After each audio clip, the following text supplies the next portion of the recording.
Ready. Okay, so today I'm going to be talking a little bit about ALICE and what is ALICE, and how does that apply to us in our social determinants of health action group. And so I had to kind of educate myself about this, and I used the United Way's website, United for Alice, and it's a great resource, fantastic data there. So I highly recommend that you go to that and play around with that website. But ALICE stands for Asset Limited, Income Constrained Employed.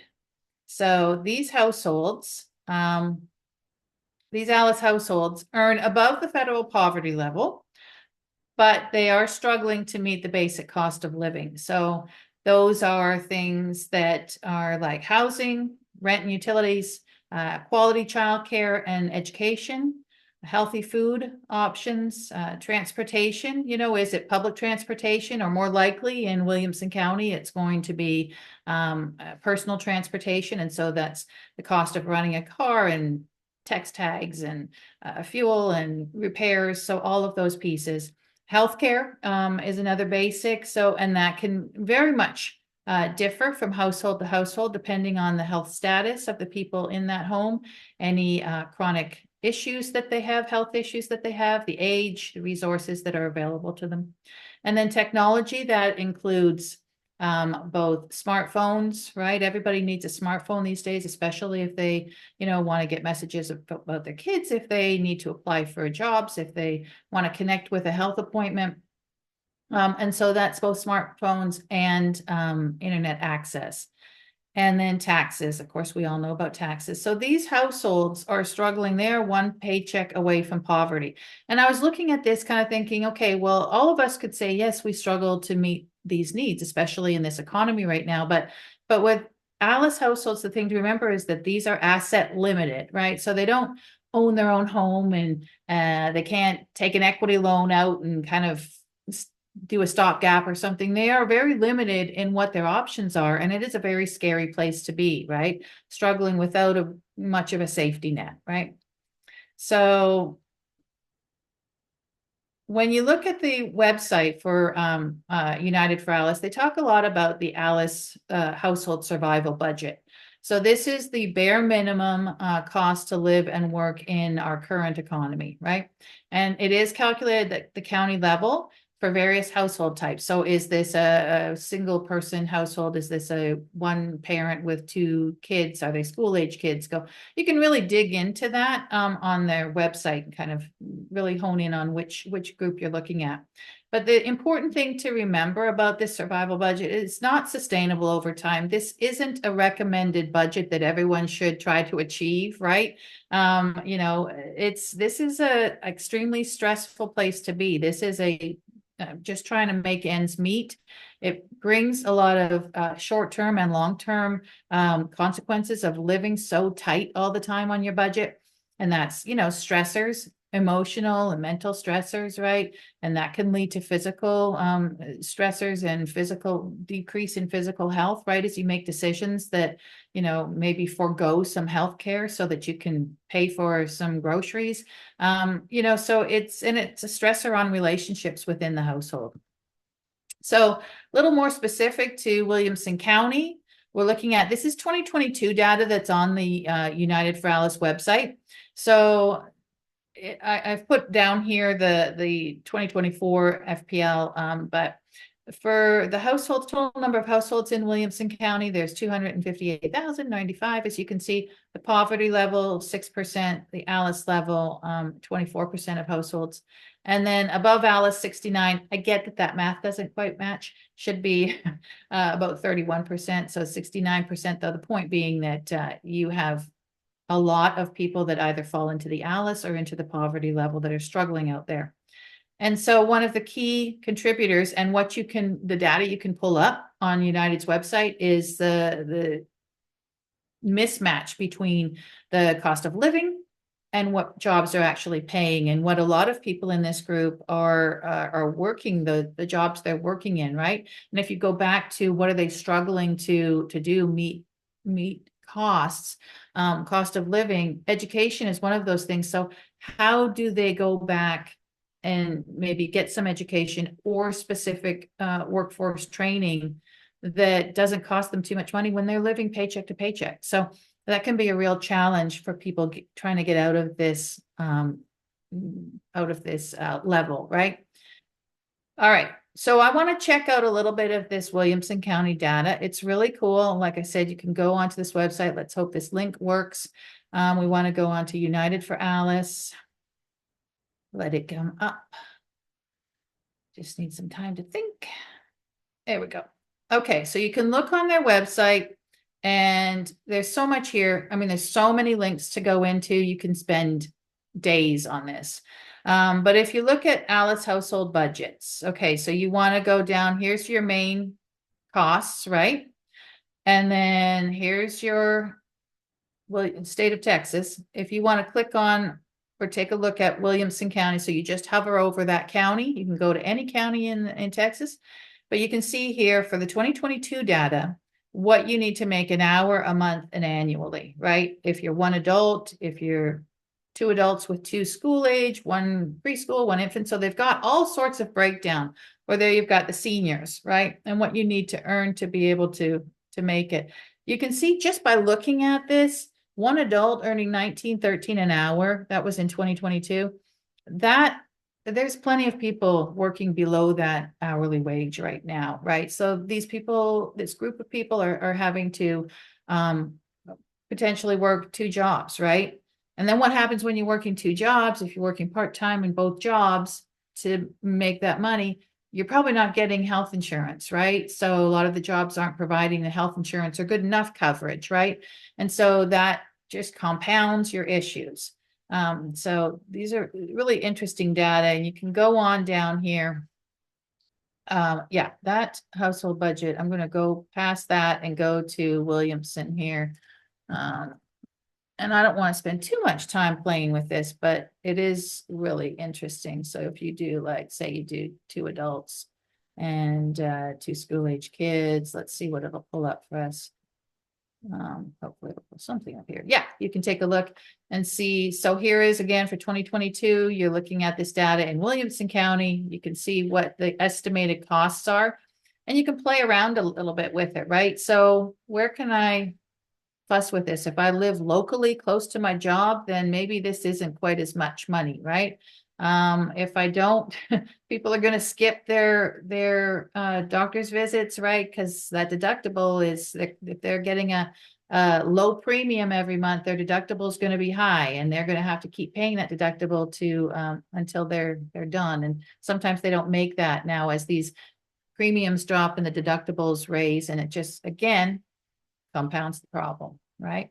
So you can go down here. There's lots of data here. I want to skip over from this one, close this out, because there's lots of other cool things here. Let me pull this back up. And here you're looking at the well-being, because you can pull right down to the geographic location. So I want to look and see if I can pull this up while I'm presenting. Looking at Williamson. Oh, this is the cool thing. So if you're looking at indicators, internet access for Williamson County, you can go right down here. It says, what is this indicator and why does it matter for Alice? So all the data and understanding the data that you want is all here. And I'm trying to find the spot where you can break down into actual regions in the county. But I'm not going to take too much time to do that. Whoopsie. I don't want to spend too much time doing that. Hold up here a second. Slideshow. There we go. Let me get back here. So when you're looking at those indicators, some key indicators in Williamson County that are relevant to our action groups especially are, what are the commute times for people? How many people in the household, head of households, are 65 and older and living alone, right? And what kind of access do they have to services that they need? Diabetes prevalence, that's always interesting to me, right? And diabetes prevalence is important because if you have diabetes, people with diabetes have a much higher cost of healthcare, right? And so getting that getting those appointments is so important. Housing problems, home ownership, again, going back to the idea of if you don't have a home and you aren't earning equity, you don't have even that access, right? To be able to get yourself a bit of a break if you need to access some money and survive, right? Rent burden, we all know that the rents are going up and up. And just a quick look at that this past week, I mean, a 2-bedroom, 1 bath is going in our area in Williamson County for around 15 to 1,800 a month. That's phenomenal when you're looking at the income and just trying to meet your basic needs. So getting back to the United Way and what they've got. So we've got all this data on here. Have fun, dig into it. It's really cool. But on their website, they have some tools, right? What can you do? What tools can you use? So you've got a wage tool that you can go in and kind of say, okay, for this job, what will it bring me? How much can I earn?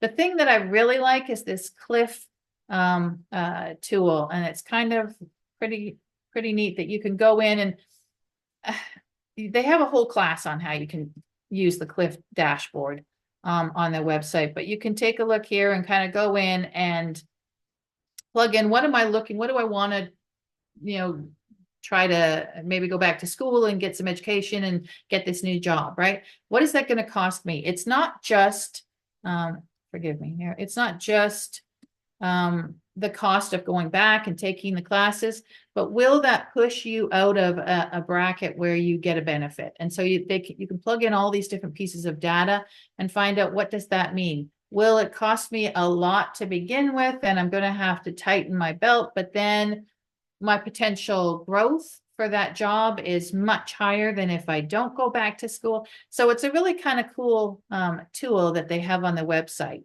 I'd love to know a little bit more from United Way about which organizations are using that tool. And so that's something to investigate a little bit more. So what is United Way really doing with Alice? And so what their role really seems to be is to collect all this data and have it housed on their website, where you can just go in and do layer upon layer upon layer of data in what district. And, I wanted to pull up in Williamson County, you can look at region too, right? So we all know that this data has to be colored by what we know about the different regions. So you may have 70% of households above Alice in Taylor and Georgetown and Round Rock and most of the areas, but then you look at Granger and they've got only 50% of households above the Alice level, so the threshold. And so understanding that helps us to hone in on where can we focus more help, what areas are in a little more need of some of our services, right? And so United Way for Alice, they provide a framework, right? They produce the reports, and the cool thing is it's very high quality, unbiased data. And so that's great to have that. You're not trying to pull it all up together on your own. They basically are wanting to, from what I'm discerning here, is that they want to lead conversations, get conversations going, bring stakeholders together. And this is stakeholders, not just nonprofits, right? Everything can't be on the back of nonprofits, right? So it's get the nonprofits there, the larger nonprofits, the smaller nonprofits, get the small businesses, get the big corporations. Everybody's got to come together, because this is not something that any one group or organization can solve on their own. And I know that a lot of these nonprofit groups that are working this year are seeing record numbers earlier in the year of people accessing their services. And so really getting some of that change and thinking outside the box and utilizing everybody to come together for solutions and inspire action, right? So how do we address this, and working with our government officials too, right? So what can we do? We can advocate for change with our legislative people, right? Our representatives, and really kind of bring some data to them, right? Whoever knows this should be sharing it with them. They don't intuitively know what we know, right? And so if we're able to enlighten them, and then we have the wherewithal to stick with it, because this is years and years of work and trying to get bills through, and then they fail, and then you bring them back and you tweak them. And so I have only started doing a little bit of advocacy this year. And so I feel for the people that are in it, but it is rewarding when you start seeing that change, but you have to have the stick to itiveness, right? And so bringing this data and bringing our understanding of it to our legislators is so important. Get ideas from what others are doing. Alice in Action, they've got some really cool ideas on there. And I mean, I think there's, I don't know, I want to say there's over 100 different works and projects that people are working on and can kind of stimulate some idea of what we can do in our area. And so whatever speaks to you is, there's things for small businesses, how we can connect, all sorts of different options out there. We need to have all stakeholders at the table. Like I said, no one can do this on their own, right? And we need the ideas and the strength that comes from everybody. And then coordinating efforts. When I saw all this data on here, I was like, oh my goodness, everybody's kind of doing and gathering different data, and it's good, but wouldn't it be awesome if we could combine that effort and have it housed in one area, right? And then the time and the work and the strain on the other people that are doing it, that can kind of go away, and they can focus on the projects and how to use that data most effectively. So, and then bringing our knowledge, as I said, of Williamson County, which is so important to color all of this data in something that's meaningful and that we understand works in our community. And so that's basically my presentation, and hopefully it stimulates some ideas and thoughts with everybody else.